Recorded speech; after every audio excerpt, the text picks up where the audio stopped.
menjadi favorit di UTA 45 Jakarta ini, yaitu program studi farmasi.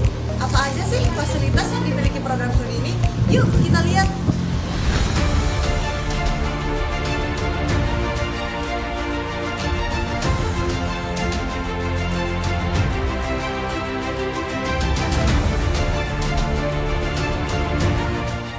Nah, kita ada di depan lab formulasi tablet nih. Yuk kita lihat ke dalam.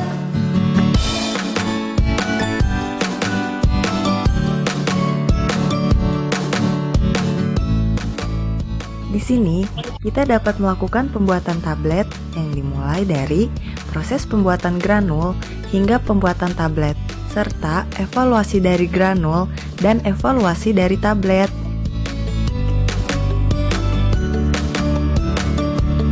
Yuk, cek laboratorium selanjutnya.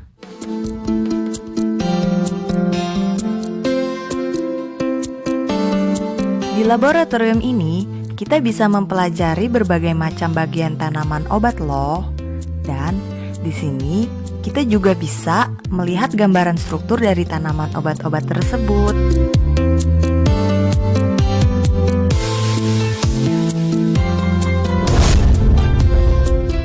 Lanjut yuk ke laboratorium selanjutnya, yaitu laboratorium steril. Nah, laboratorium steril terdiri dari 3 area, yaitu black area, gray area, and white area. Ini adalah black area, tempat sterilisasi alat dan bahan.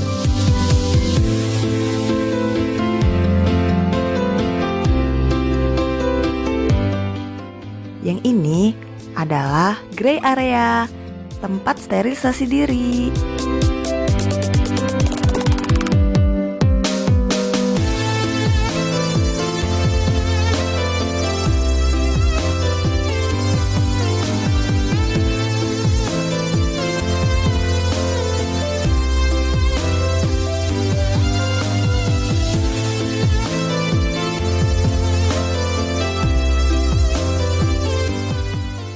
Yang ini adalah white area, tempat kita melakukan pencampuran bahan dengan menggunakan alat laminar airflow.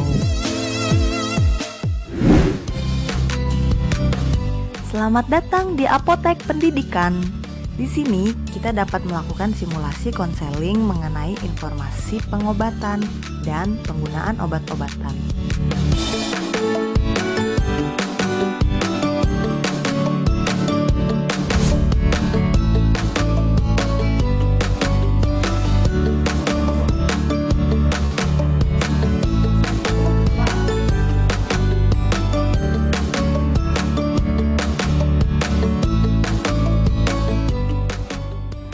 Mohon ditunggu, saya siapkan dulu.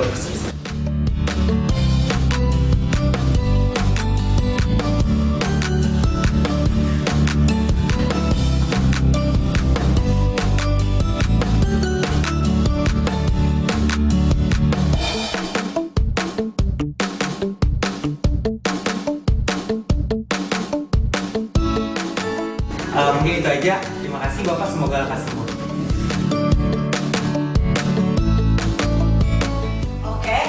Beberapa fasilitas yang ada di program studi Farmasi UTA 45 Jakarta. Untuk info lebih lanjutnya, yuk kita dengerin penjelasan dari Kaprodi Farmasi UTA 45 Jakarta. Assalamualaikum, kenalkan, saya Apoteker Rabima Master Farmasi sebagai Ketua Program Studi Sarjana Farmasi UTA 45 Jakarta. Seperti kita ketahui, program studi Sarjana Farmasi merupakan program studi yang mempelajari tentang obat-obatan. Di sini kita akan belajar mengenal senyawa obat dan sintesisnya. Belajar meracik, memformulasi, dan membuat obat yang sesuai dengan standar pemerintah. Tidak hanya meracik dan memformulasi, di Prodi Farmasi kita juga harus mengetahui bagaimana penggunaan obat-obatan tersebut secara aman dan legal. Mahasiswa kami diajar oleh orang-orang yang profesional di bidangnya. Pembelajaran di Prodi Sarjana Farmasi UTA 45 Jakarta dilaksanakan secara daring, online, dan tatap muka atau offline. UTA 45 Jakarta mempunyai program beasiswa untuk mahasiswa kami yang berprestasi. Untuk wadah kreativitas mahasiswa, kita mempunyai HMPS dan program UKM. Fakultas Farmasi UTA 45 Jakarta telah bekerja sama dengan universitas-universitas ternama baik di dalam maupun di luar negeri. Secara rutin, program studi sarjana farmasi mengadakan event-event tingkat nasional dan internasional seperti lomba pasien konseling event atau PCE dan seminar-seminar farmasi internasional. Jadi, tunggu apa lagi? Yuk, daftarkan diri kalian di UTA 45 Jakarta. Ready tomorrow, future today.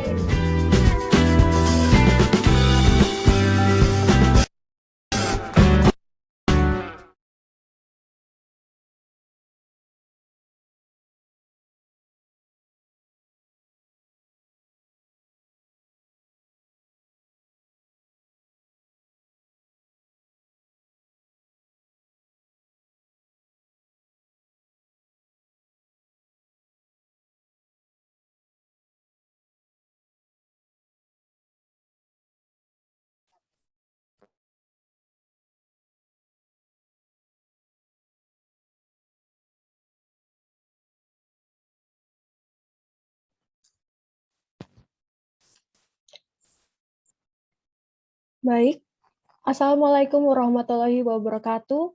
Shalom, Om Swastiastu, Nama Budaya, Salam Kebajikan. Perkenalkan, saya Juliana Esfam, mahasiswi Profesi Apoteker Universitas 17 Agustus 1945, bertugas sebagai moderator dengan tema webinar hari ini yang berjudul Penanganan Epilepsi pada Anak. Pertama-tama yang saya hormati Ibu Dr. Apoteker Diana Laila Ramatila M.Fam selaku Wakil Rektor Bidang Akademik UTA 45 Jakarta dan juga selaku dosen pengampu mata kuliah farmakoterapi terapan. Diinfokan kepada peserta bahwa Ibu Diana sedang berhalangan hadir, mungkin akan menyusul untuk nanti. Yang saya hormati Ketua Pelaksana Saudari Ira Kristanti S.Fam dan pemateri kita hari ini Saudari Karida Jainatus Salamah S.Fam. Dan yang saya banggakan kepada seluruh peserta webinar yang sudah menyempatkan waktunya untuk belajar dan berdiskusi bersama dalam webinar hari ini. Sebelum memulai webinar pada hari ini, mari kita berdoa menurut agama dan kepercayaan kita masing-masing. Berdoa dimulai.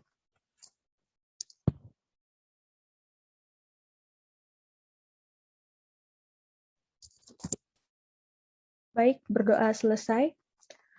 Baik, izinkan saya membaca ketentuan dan tata tertib webinar dan susunan acara webinar pada hari ini. Berikut disampaikan ketentuan dan tata tertib selama pelaksanaan webinar. Yang pertama, panitia akan membagikan link Zoom meeting 1 jam sebelum webinar dimulai. Peserta wajib bergabung dalam Zoom meeting 15 menit sebelum webinar dimulai. Yang kedua, peserta wajib menggunakan nama akun Zoom yang jelas dan sama dengan nama yang didaftarkan. Peserta dapat bergabung dan masuk ke dalam ruang pertemuan Zoom pada pukul 12.45 waktu Indonesia Barat.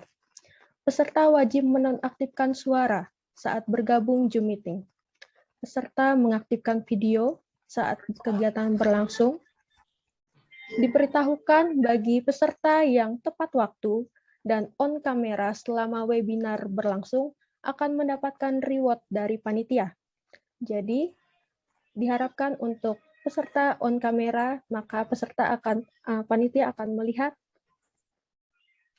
Selanjutnya, peserta mengisi daftar kehadiran webinar, sekaligus mengisi pretest pada tautan Google Form yang telah diberikan. Ketujuh, pertanyaan-pertanyaan terkait materi webinar diajukan secara tertulis melalui kolom komentar Zoom. Jika peserta ingin bertanya langsung, mohon untuk raise hand terlebih dahulu. E-sertifikat hanya akan diberikan pada peserta yang mengikuti webinar sampai selesai, mengisi daftar hadir, dan mengerjakan pretest dan post-test yang diberikan. E-sertifikat akan diberikan melalui grup WhatsApp peserta paling lambat H+5. Saya akan bacakan susunan acara kita pada saat hari ini. Peserta webinar join ke Zoom meeting dan mengerjakan pretest. Pembukaan oleh moderator, menyanyikan lagu Indonesia Raya dan Mars UTA 45, diikuti oleh seluruh peserta. Sambutan dari Ketua Pelaksana Ira Kristanti, pembacaan CV narasumber oleh moderator, penyampaian materi penanganan epilepsi pada anak yang akan dipaparkan oleh Karida Jainatus Salamah Espam, tanya jawab atau diskusi, dan peserta mengerjakan post-test, kemudian penutupan dan foto bersama. Demikian itulah susunan acara kita pada hari ini. Selanjutnya kepada seluruh hadirin, mari kita bersama-sama menyanyikan lagu kebangsaan Indonesia Raya dan Mars Universitas 17 Agustus 45. Kepada panitia, silakan dipersiapkan.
Selanjutnya kita akan mendengarkan sambutan dari Saudari Ira Kristanti Esfam selaku Ketua Pelaksana Webinar. Kepada Saudari Ira Kristanti Esfam, dengan hormat saya persilahkan. Terima kasih kepada moderator. Assalamualaikum warahmatullahi wabarakatuh. Salam sejahtera bagi kita semua. Shalom, Om Swastiastu, Namo Buddhaya, dan salam kebajikan. Puji syukur saya panjatkan kepada Tuhan Yang Maha Esa karena berkat dan rahmat-Nya kita semua dapat berkumpul bersama pada webinar siang hari ini. Saya Ira Kristanti selaku Ketua Pelaksana Webinar Kefarmasian pada siang hari ini mengucapkan yang pertama kepada Ibu Dr. APT Diana Laila Ramatila M.Farm, PhD Clinical Farmasi selaku dosen pengampu mata kuliah farmakoterapi terapan yang saat ini beliau berhalangan hadir. Yang kedua, kepada teman-teman panitia yang sudah bekerja keras untuk menyelenggarakan webinar kefarmasian ini. Dan yang terakhir dan yang tidak saya lupakan, saya ucapkan terima kasih juga kepada para peserta webinar yang sudah menyempatkan dan berkenan hadir di webinar kefarmasian pada siang hari ini yang berjudul Penanganan Epilepsi pada Anak. Diharapkan webinar ini dapat meningkatkan pengetahuan masyarakat mengenai penyakit epilepsi dan meningkatkan eksistensi farmasi di masyarakat. Kiranya melalui webinar yang diselenggarakan pada siang hari ini dapat menambah wawasan serta pengetahuan kita semua terhadap penyakit epilepsi, khususnya di bidang kefarmasian. Baiklah, untuk mempersingkat waktu, hanya ini yang dapat saya sampaikan. Akhir kata, semoga kita selalu senantiasa diberikan kesehatan dan rahmat oleh Tuhan Yang Maha Esa. Sekian dari saya, terima kasih. Baik, terima kasih kepada Ketua Pelaksana atas sambutannya. Ya, kita akan memasuki acara inti, yaitu penyampaian materi oleh Saudari Karida Jainatus Salimah, Esfam, dengan tema penanganan epilepsi pada anak. Sebelumnya, izinkan saya membacakan CV dari pemateri kita hari ini.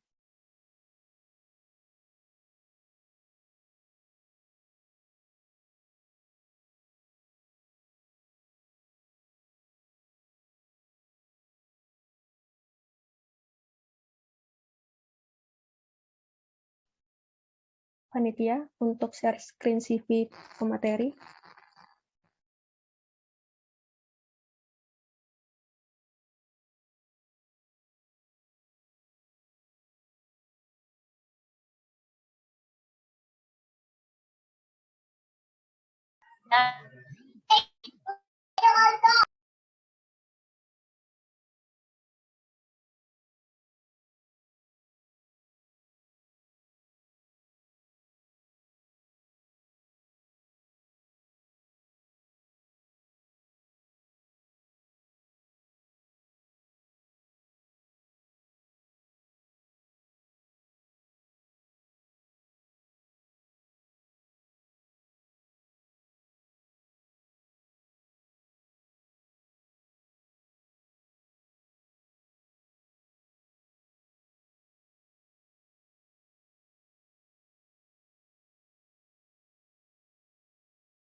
Baik, ini adalah CV dari pemateri. Nama Karida Jainatus Salamah Esfam, tempat tanggal lahir Tangerang 28 April 1999, alamat Cikupat, Tangerang, Banten.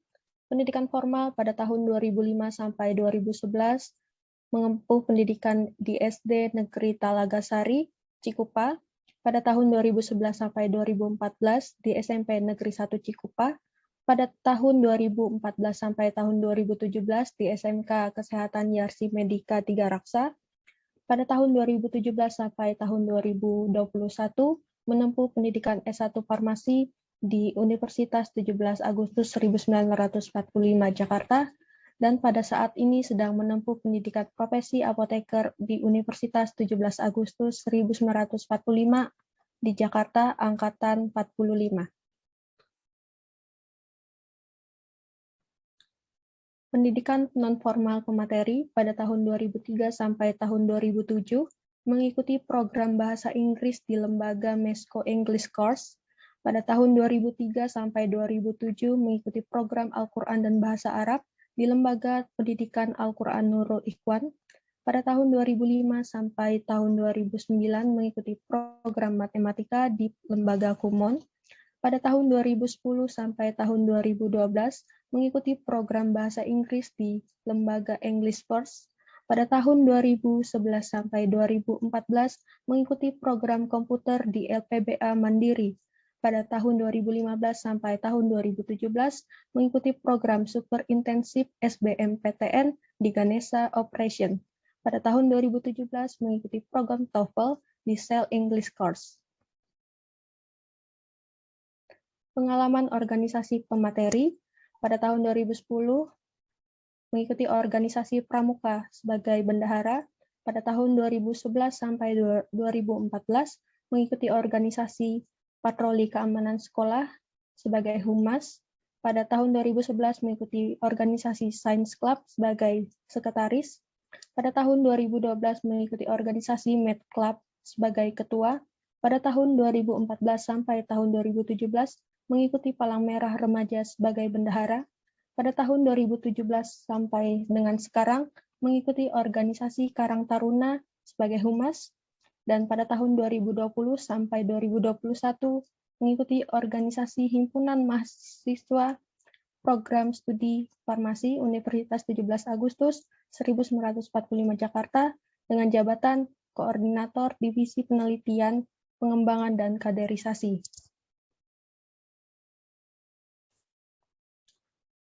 Demikian CV dari pemateri kita. Selanjutnya saya persilahkan Saudari Karida Jainatus Salamah, SPAM, untuk memaparkan materi webinar hari ini dengan tema penanganan epilepsi pada anak. Dengan hormat kepada pemateri, saya persilahkan. Baik, terima kasih kepada moderator, Kak Juliana. Sebelumnya saya mau mengucapkan terima kasih juga kepada para peserta atau para audiens yang sudah menyempatkan waktunya untuk hadir dalam acara webinar yang berjudul penata laksanaan epilepsi pada anak.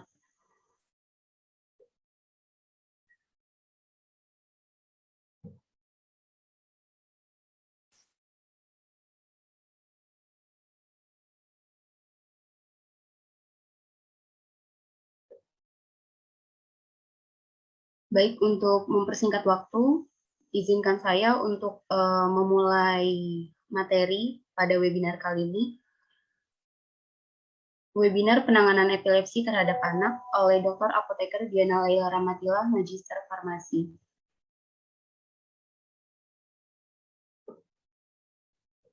Epidemiologi di Indonesia dari 237,6 juta penduduk diperkirakan jumlah orang dengan epilepsi atau ODE mencapai 1,1 juta sampai 8,8 juta. Berdasarkan Yayasan Epilepsi Indonesia, 30% terjadi pada usia muda kurang dari 18 tahun pada saat terdiagnosa. Agak sulit mengestimasi jumlah kasus epilepsi karena pada kondisi tanpa serangan, pasien ini terlihat normal dan semua data lab juga normal. Selain itu, ada stigma tertentu pada penderita epilepsi, yaitu malu atau enggan mengakui terkait penyakit epilepsi yang diderita. Selanjutnya, epilepsi adalah suatu gangguan saraf kronik di mana terjadi bangkitan atau yang umum di masyarakat disebut dengan kejang yang bersifat rekuren atau berulang, di mana bangkitan ini merupakan manifestasi klinik dari aktivitas neuron kortikal yang berlebihan di dalam korteks cerebral dan ditandai dengan adanya perubahan aktivitas elektrik pada saat dilakukan pemeriksaan EEG. Kemudian manifestasi klinik epilepsi sangat bervariasi tergantung dari daerah otak fungsional yang terlibat.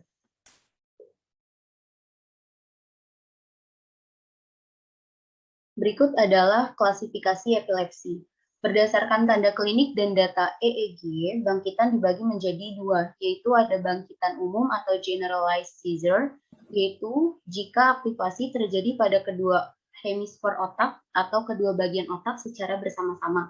Jadi bangkitan umum ini terjadi pada kedua bagian otak, yaitu bagian kanan dan bagian kiri, tetapi terjadinya secara bersama-sama. Kemudian bangkitan parsial atau vokal itu terjadi dari daerah tertentu dari otak, yaitu apakah bagian kanan atau bagian kiri saja. Jadi hanya salah satu. Di sini kita bisa melihat ada diagram lingkaran yang menunjukkan klasifikasi epilepsi yang terjadi, di mana generalized tonic-clonic ini terjadi sebanyak 23% dan kompleks partial ini yang tertinggi yaitu 36%, simple partial 14%, other generalized 8%, partial unknown 7%, absence 6%, myoclonic 3%, dan unclassified 3%. Tadi bangkitan itu dibagi menjadi dua, yaitu ada generalized seizure. Nah, generalized seizure ini dibagi lagi menjadi 4. Yang pertama ada tonic-clonic convulsion atau sama dengan grand mal, yaitu bentuk yang paling banyak terjadi dan pasiennya itu tiba-tiba jatuh, kejang, nafas terengah-engah, keluar air liur. Kemudian bisa terjadi cyanosis atau kulit membiru, ngompol, atau menggigit lidah. Terjadi beberapa menit, kemudian diikuti lemah, kebingungan, sakit kepala, atau tidur. Selanjutnya, absence attack atau petit mal. Ini jenis dari epilepsi yang jarang terjadi, umumnya hanya terjadi pada masa anak-anak atau awal remaja. Penderita tiba-tiba melotot atau matanya berkedip-kedip dengan kepala terkulai. Kejadiannya hanya beberapa detik dan bahkan sering tidak disadari. Jadi dari petit mal ini kita bisa tahu bahwa epilepsi ini tidak selalu tentang kejang, tidak selalu ditandai dengan kejang, karena bisa saja tanda-tandanya adalah penderita tiba-tiba melotot atau matanya berkedip dengan kepala terkulai. Selanjutnya, yang ketiga ada myoclonic seizure, yaitu biasanya terjadi pada pagi hari setelah bangun tidur.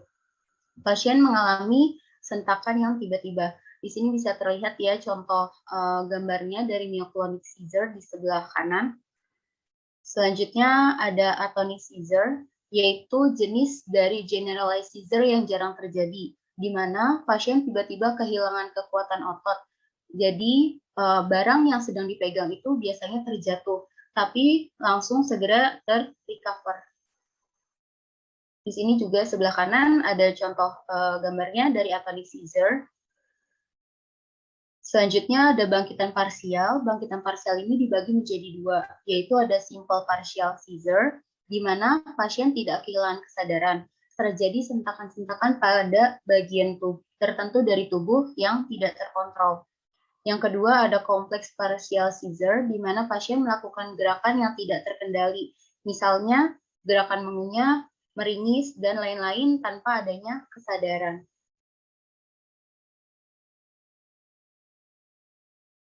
Nah, di sini ada contoh yang dari complex partial seizure, di mana tubuhnya itu melakukan gerakan-gerakan yang memang tidak dikendalikan oleh si pasien itu sendiri. Kemudian apa sih etiologi dari epilepsi itu sendiri? Etiologi epilepsi yaitu gangguan atau abnormalitas dari pelepasan neuron. Jadi epilepsi ini memang terjadi gangguan pada sistem syaraf pusat. Banyak hal yang bisa menyebabkan terjadinya abnormalitas pelepasan neuron, seperti birth trauma, cedera kepala, tumor otak, penyakit cerebrovaskular, genetik, ataupun yang belum ditemukan atau yang disebut dengan idiopatik. Penyebab epilepsi berdasarkan usia. Di sini ada rentang usia dari usia 0 tahun sampai dengan lebih dari 60 tahun, di mana ada congenital anomalies, tuberous sclerosis, storage disease. Ini bisa terjadi di rentang usia 0 sampai dengan 10 tahun. Hemorrhagic bisa terjadi di rentang usia 0 sampai dengan 5 tahun. Genetic epilepsy bisa terjadi pada rentang usia 5 sampai dengan 20 tahun. Cerebral tumors bisa terjadi pada rentang usia 22 sampai dengan 60 tahun. Intracranial infection bisa terjadi di rentang usia 1 sampai dengan 9 tahun. Head injuries bisa terjadi di rentang usia 15 sampai dengan 25 tahun. Febrile seizure bisa terjadi di rentang usia 1 sampai dengan 5 tahun. Hipoksia, hipoglikemia, hipokalsemia bisa terjadi di rentang usia 0 sampai dengan 2 tahun. drug and alcohol bisa terjadi di rentang usia 20 sampai dengan 25 tahun. Cerebrovascular degeneration bisa terjadi pada rentang usia lebih dari 60 tahun. Selanjutnya, patofisiologi dari epilepsi. Oke, jadi patofisiologi dari epilepsi itu sendiri yaitu kejang yang disebabkan karena adanya ketidakseimbangan antara pengaruh inhibisi dan eksitatori pada otak yang terjadi karena yang pertama kurangnya transmisi inhibitori. Contohnya, setelah pemberian antagonis GABA atau selama penghentian pemberian agonis GABA, yaitu ada alkohol, benzodiazepin. Selanjutnya, meningkatnya aksi eksitatori, yaitu meningkatnya aksi glutamat atau aspartat. Nah, di sini bisa terlihat bagaimana fisiologi normal synaptic transmission di sini pada tahap inhibitory di foto sebelah kiri, presynaptic terminal ketika kalsium itu masuk kemudian bergabung bersama GABA, dan di sini ada post synaptic terminal, dan yang bagian B di sebelah kanan foto itu ada glutamat tadi, di mana jika eksitatori ini terjadi ketika meningkatnya aksi eksitatori, yaitu meningkatnya aksi glutamat atau aspartat. Kemudian, bagaimana diagnosis terkait epilepsi? Diagnosis terkait epilepsi yaitu pasien didiagnosis epilepsi jika mengalami serangan kejang atau bangkitan secara berulang. Untuk menentukan jenis epilepsinya, selain dari gejala, diperlukan berbagai alat diagnostik, yaitu ada elektroensefalografi, ada CT scan, MRI, dan lain-lain, di mana elektroensefalografi ini digunakan untuk mengetahui aktivitas dari otak, apakah terlihat di situ tanda-tanda terjadinya bangkitan. CT scan dan MRI atau magnetic resonance imaging, di mana CT scan dan MRI ini digunakan untuk mengetahui aktivitas dari otak itu sendiri, dan mengetahui bagian mana yang terjadi masalah atau terjadi problem, sehingga kita bisa mengetahui jenis epilepsi apa, apakah generalized seizure atau tadi yang partial seizure.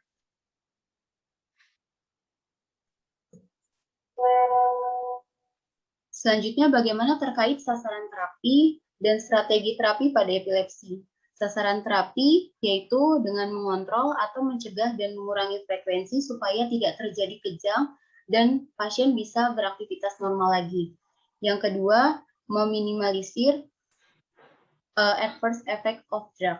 Dan strategi terapi pada epilepsi yaitu dengan mencegah atau menurunkan lepasnya muatan listrik syaraf yang berlebihan melalui perubahan pada kanal ion atau mengatur ketersediaan neurotransmitter. Terkait prinsip umum terapi epilepsi, yaitu monoterapi, pengobatan monoterapi ini lebih baik, yaitu dengan mengurangi potensi adverse effect, meningkatkan kepatuhan pasien, dan tidak terbukti bahwa politerapi lebih baik dari monoterapi. Yang kedua, hindari atau minimalkan penggunaan anti-epilepsi sedatif, karena toleransi efek pada intelijensia, memori, kemampuan motorik bisa menetap selama pengobatan. Jika mungkin, mulai terapi dengan satu anti-epilepsi non-sedatif, dan jika gagal, baru bisa diberikan sedatif atau politerapi. Berikan terapi sesuai dengan jenis epilepsinya. Selanjutnya, mulai dengan dosis terkecil dan dapat tingkatkan sesuai dengan kondisi klinis pasien. Yang paling penting adalah kepatuhan pasien. Ada variasi individual terhadap respon obat anti-epilepsi, yaitu perlu pemantauan ketat dan penyesuaian dosis obat anti-epilepsi. Jika suatu obat itu gagal mencapai terapi yang diharapkan, dan diganti dengan obat lain. Yang terpenting adalah jangan politerapi, dan kembali lagi, jika dibutuhkan politerapi itu, di sini ya, jika mungkin mulai terapi dengan satuan anti-epilepsi non-sedatif. Jika gagal, baru kita bisa menggunakan politerapi. Selanjutnya, lakukan monitoring kadar obat dalam darah. Jika mungkin, lakukan penyesuaian dosis dengan melihat juga kondisi klinis dari pasien tersebut. Bagaimana tata laksana terapi dari epilepsi itu sendiri? Tata laksana terapi di sini ada dua, yaitu ada terapi non-farmakologi dan terapi farmakologi. Di mana terapi non-farmakologi yaitu dengan menghindari faktor pemicu terjadinya kejang, seperti stres, lelah, demam, marah, tidur tidak teratur, dan terlambat makan. Melakukan diet, dan dilakukan operasi paling umum pada penderita epilepsi, yaitu operasi lobektomi, jika pengobatannya belum berhasil. Operasi ini adalah tahap terakhir pada pengobatan epilepsi. Selanjutnya, bagaimana diet pada penderita epilepsi? Kita bisa melakukan diet ketogenik atau diet rendah karbohidrat dan tinggi lemak.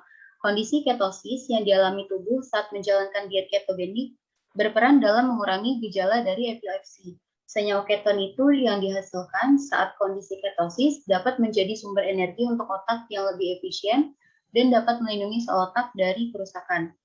Apa saja yang dapat dikonsumsi oleh pasien epilepsi, yaitu daging dan seafood, kacang-kacangan, sayuran, dan buah-buahan. Yang sebaiknya dibatasi atau dihindari oleh pasien epilepsi, yaitu makanan dan minuman sumber karbohidrat sederhana, karena kadar gula darah yang naik turun dapat memicu timbulnya kejang. MSG atau monosodium glutamat, yaitu penelitian yang diterbitkan oleh Neuroscience Letters menunjukkan bahwa kelebihan MSG atau monosodium glutamat pada tikus sebagai bahan percobaan dapat mengubah saraf tikus dan menyebabkan serangan epilepsi. Nah, ini adalah yang banyak terjadi di masyarakat, bahwa penderita epilepsi ini perlu rajin konsumsi minyak ikan. Jadi alasannya adalah sebuah penelitian yang didapatkan pada Journal of Neurology, Neurosurgery and Psychiatric Claims menunjukkan bahwa serangan epilepsi dapat dikurangi dengan DHA, yaitu asam lemak omega 3 yang dapat ditemukan pada minyak atau lemak ikan seperti ikan salmon, herring, dan juga dalam suplemen minyak ikan. Selain itu, DHA juga dapat meningkatkan produksi estrogen di otak, di mana hormon estrogen ini berperan penting dalam pencegahan kejang.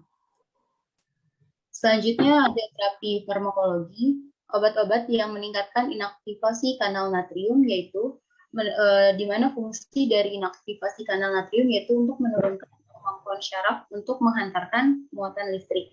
Contoh dari obat yang meningkatkan inaktivasi kanal natrium adalah phenytoin, carbamazepine, famotidine, oxarbazepine, valproat.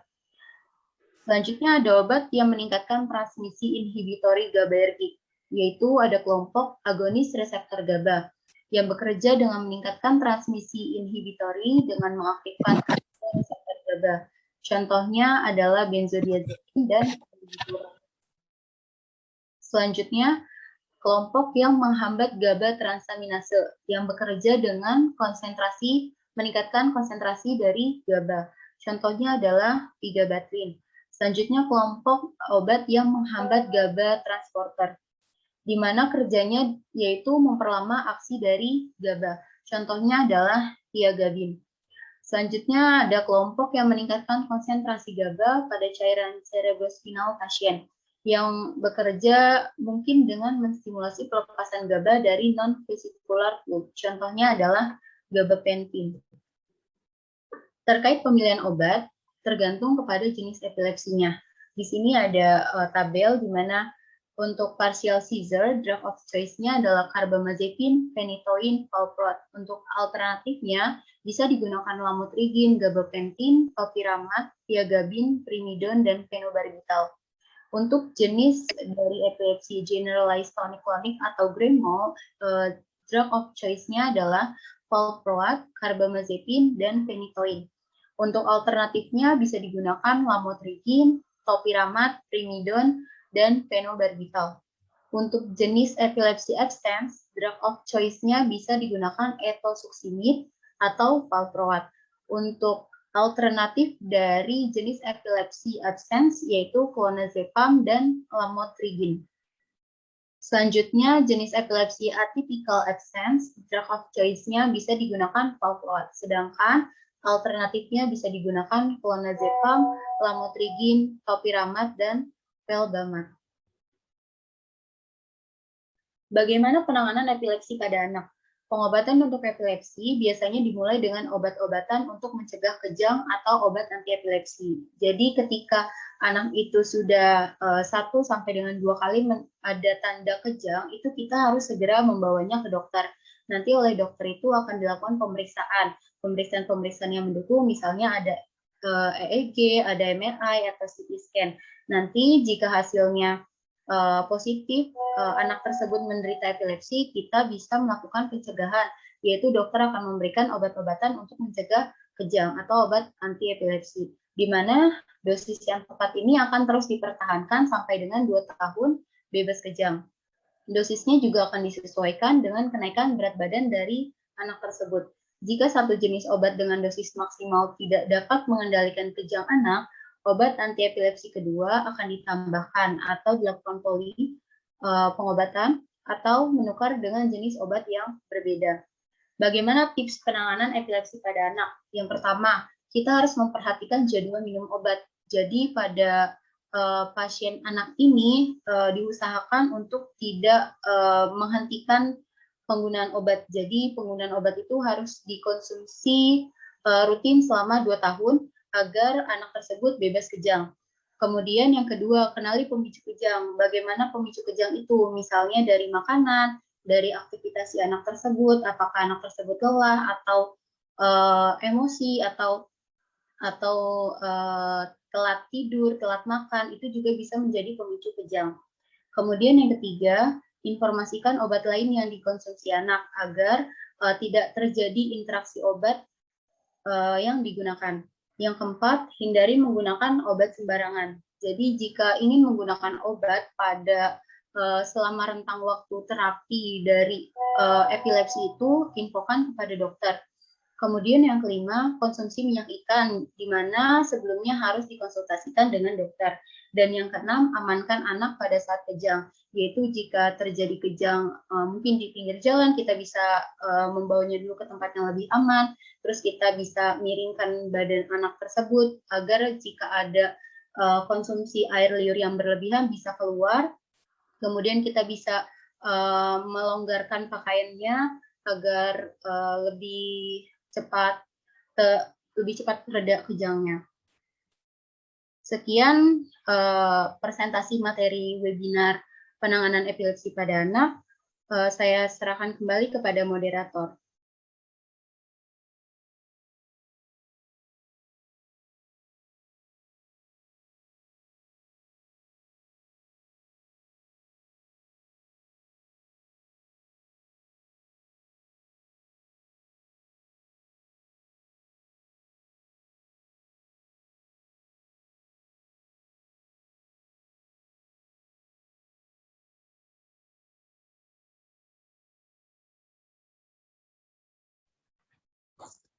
Terima kasih kepada pemateri Karida Jainatus Salama SPAM atas pemaparannya. Selanjutnya kami akan membuka diskusi tanya jawab. Kepada peserta yang ingin bertanya, langsung dipersilahkan untuk raise hand terlebih dahulu jika ingin menanyakan langsung, atau dapat mengajukan pertanyaan melalui kolom komentar.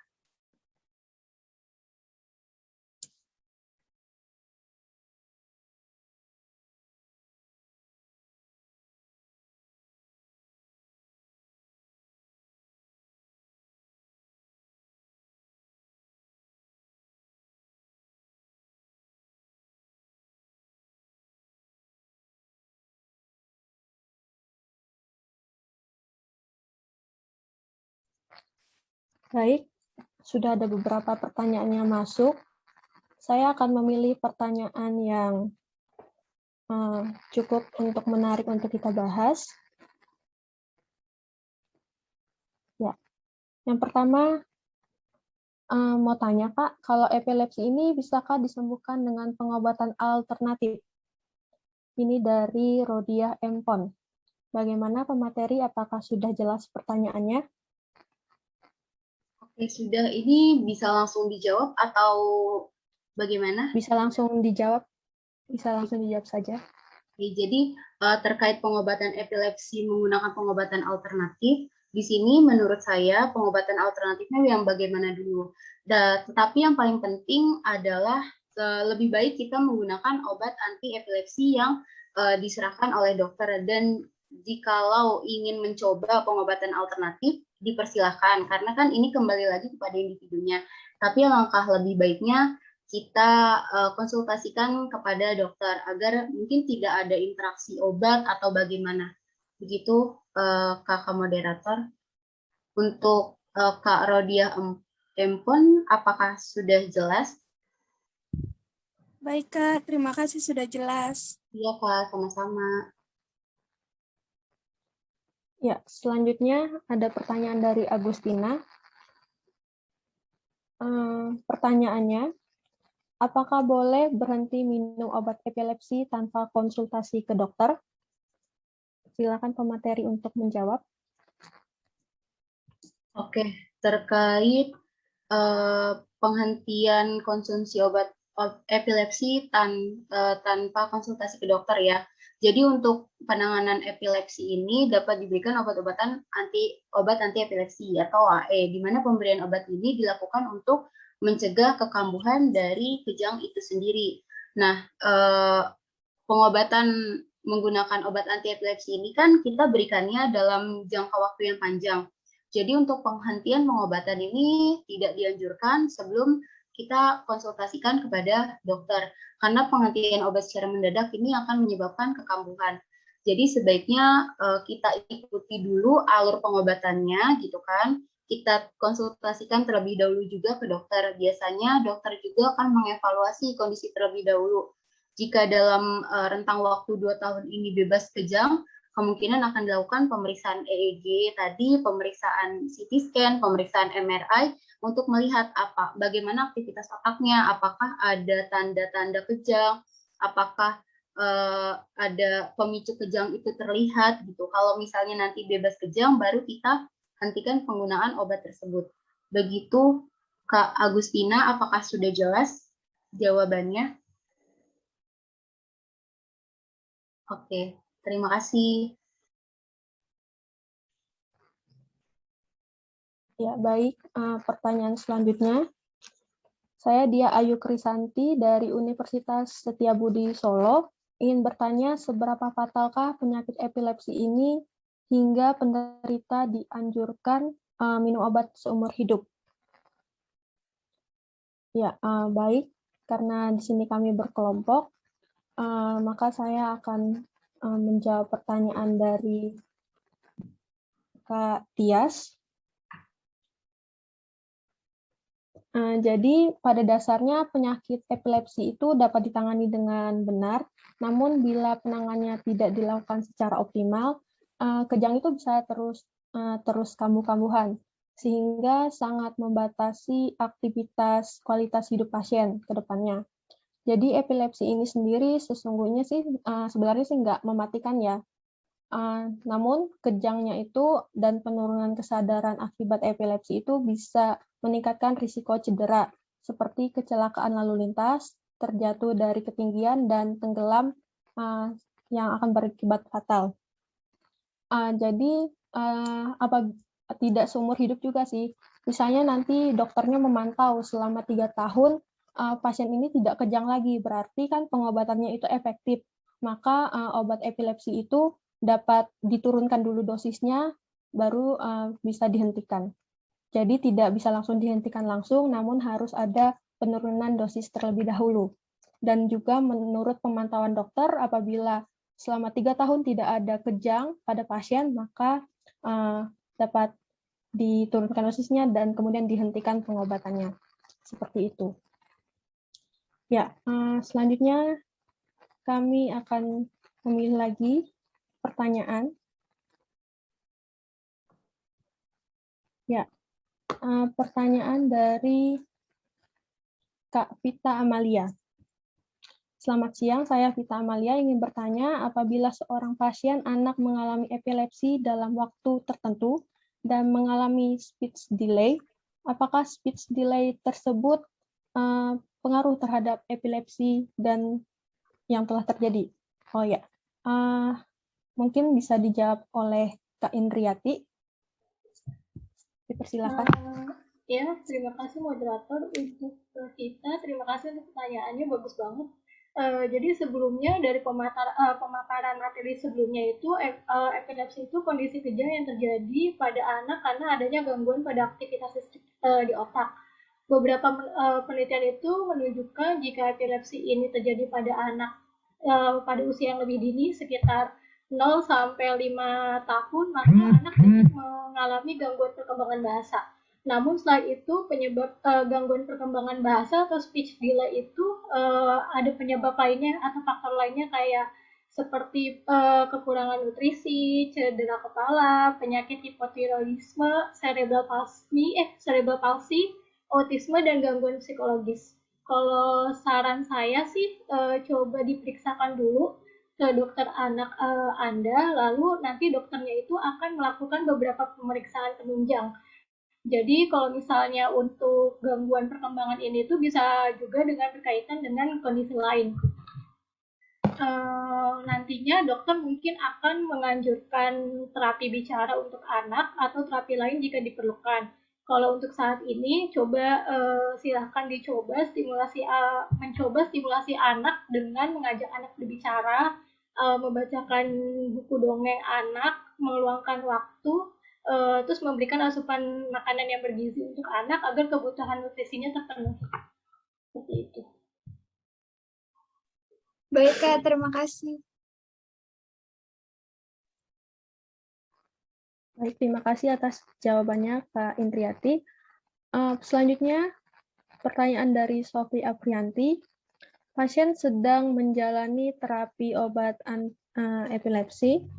Apakah boleh diiringi obat lain? Contoh kalau misalkan demam atau batuk pilek saat sedang mengkonsumsi pengobatan epilepsi, apakah boleh minum obat selain obat epilepsi? Ya, bagus sekali pertanyaannya. Saya serahkan untuk panitia Kak Isna untuk menjawab pertanyaan ini. Ya, baik. Saya akan menjawab pertanyaannya.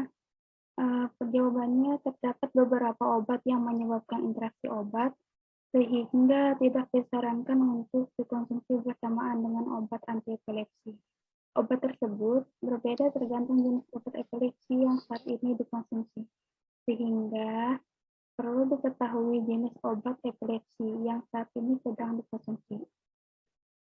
Secara umum, obat yang sebaiknya dihindari saat mengkonsumsi obat itu anti-epilepsi adalah obat kejiwaan seperti antidepresan dan antipsikotik, obat kontrasepsi antasida, obat antimikroba, contohnya beberapa antibiotik, anti jamur, dan obat anti cacing pada demam atau pilek.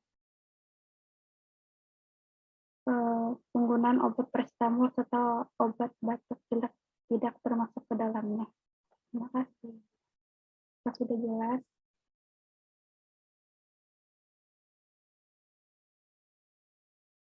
Bagaimana Sofi Aprianti? Apakah sudah jelas?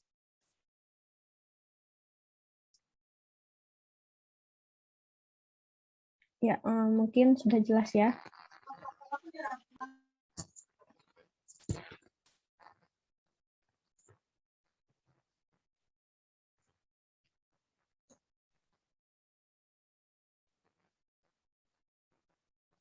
Kak Juliana, terkait sesi tanya jawab ini ada berapa pertanyaan?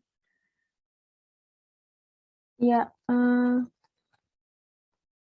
ya sepertinya sudah cukup ya. Sudah cukup pertanyaan karena kita berhubungan dengan waktu yang ada. Ya, baik. Terima kasih buat para peserta yang telah bertanya.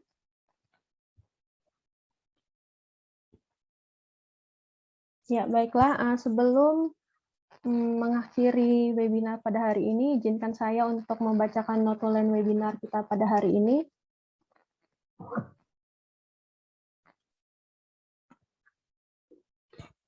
Kejang epilepsi adalah kejadian klinis yang ditandai aktivitas sinkronisasi sekumpulan neuron yang tak normal, berlebihan dan bersifat transien.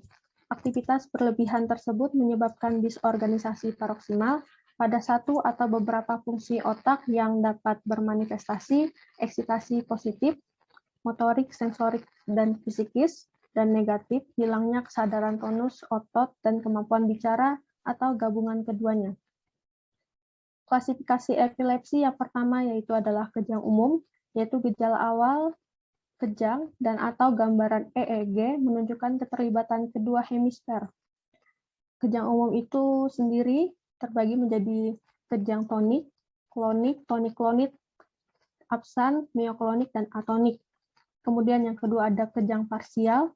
Gejala awal kejang dan atau gambaran EEG menunjukkan aktivitas pada neuron terbatas pada satu hemisfer saja. Kejang parsial sederhana, kejang parsial kompleks. Kemudian sasaran terapi epilepsi, yang pertama itu mengontrol atau mencegah mengurangi frekuensi kejang supaya tidak terjadi kejang dan pasien dapat beraktivitas normal kembali. Yang kedua, meminimalisasi adverse effect of drug. Dan selanjutnya adalah strategi terapi epilepsi, yaitu untuk mencegah dan menurunkan lepasnya muatan listrik saraf yang berlebihan melalui perubahan pada kanal ion atau mengatur ketersediaan neurotransmitter. Terapi non-farmakologi, yang pertama yaitu menghindari faktor pemicu terjadinya kejang, seperti stres, lelah, demam, marah, tidur tidak teratur, dan terlambat makan. Yang kedua, diet ketogenik, yaitu adalah suatu kondisi ketosis yang dialami tubuh saat menjalani diet ketogenik berperan dalam mengurangi gejala epilepsi. Untuk terapi farmakologinya dapat diobati dengan obat dengan mekanisme inaktivitas kanal natrium, yaitu untuk menurunkan kemampuan saraf untuk menghantarkan muatan listrik. Contohnya obat phenytoin, carbamazepin, lamotridine, oxarbazepin, dan valproat. Yang kedua, obat dengan mekanisme meningkatkan transmisi inhibitor GABAergic untuk meningkatkan transmisi inhibitor dengan mengaktifkan kerja reseptor GABA. Contoh obatnya adalah benzodiazepin dan barbiturat. Dan untuk beberapa pertanyaan tadi, yang pertama, bila pasien anak mengalami epilepsi dalam waktu tertentu dan mengalami speech delay, apakah speech delay tersebut dari riwayat epilepsi yang terjadi? Jawabannya adalah disarankan untuk melakukan pemeriksaan kembali ke dokter anak terdekat dan melakukan stimulasi dengan membacakan buku pada anak dan sering berbicara kepada anak. Yang kedua, pasien sedang menjalani terapi epilepsi, apakah boleh diiringi dengan obat lain? Ya, terdapat beberapa obat yang menyebabkan interaksi obat sehingga tidak disarankan untuk mengonsumsi obat secara bersamaan. Secara umum, obat yang sebaiknya dihindari pada saat mengonsumsi obat anti-epilepsi adalah obat kejiwaan, antasida, obat kontrasepsi, dan antimikroba. Pertanyaan selanjutnya, seberapa fatalkah penyakit epilepsi sehingga penderita epilepsi dianjurkan minum obat seumur hidup? Pada dasarnya penyakit epilepsi dapat ditangani dengan baik, namun bila penanganan tidak dilakukan secara optimal, kejang bisa terus kambuh-kambuhan. Pasien epilepsi tidak semuanya meminum obat epilepsi seumur hidup, namun melalui pemantauan dokter, jika kejang berhenti selama 3 tahun, kemudian melalui pemantauan dokter dan pemantauan EEG tidak terdapat kejang kembali, maka dosis dapat diturunkan dan kemudian dihentikan. Ya, baik, itulah notulen kita pada hari ini. Dan selanjutnya saya akan mengumumkan peserta webinar yang hari ini on kamera dari awal sampai akhir.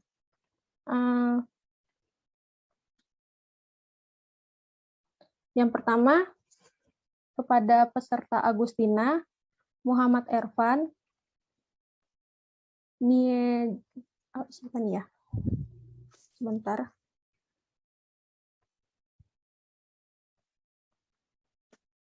Ries Nilda Frida Tanaya. Kepada peserta tersebut, selamat bahwa Anda mendapatkan reward dari panitia. Saya ulangi, namanya Agustina, Muhammad Ervan, Ries Nilda Frida Tanaya. Selamat kepada peserta karena sudah on cam dari awal sampai akhir dan mendapatkan reward dari panitia. Dan selamat juga kepada penanya, 5 penanya tadi juga mendapatkan reward dan akan dihubungi panitia untuk info selanjutnya.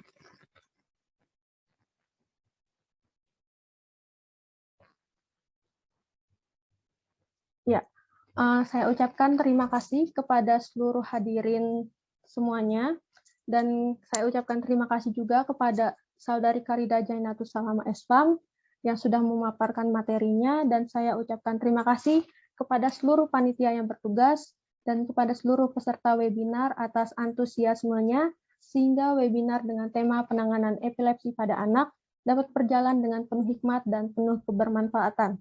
Akhir kata, wassalamualaikum warahmatullahi wabarakatuh. Selamat sore dan sampai bertemu pada kesempatan selanjutnya. Terima kasih.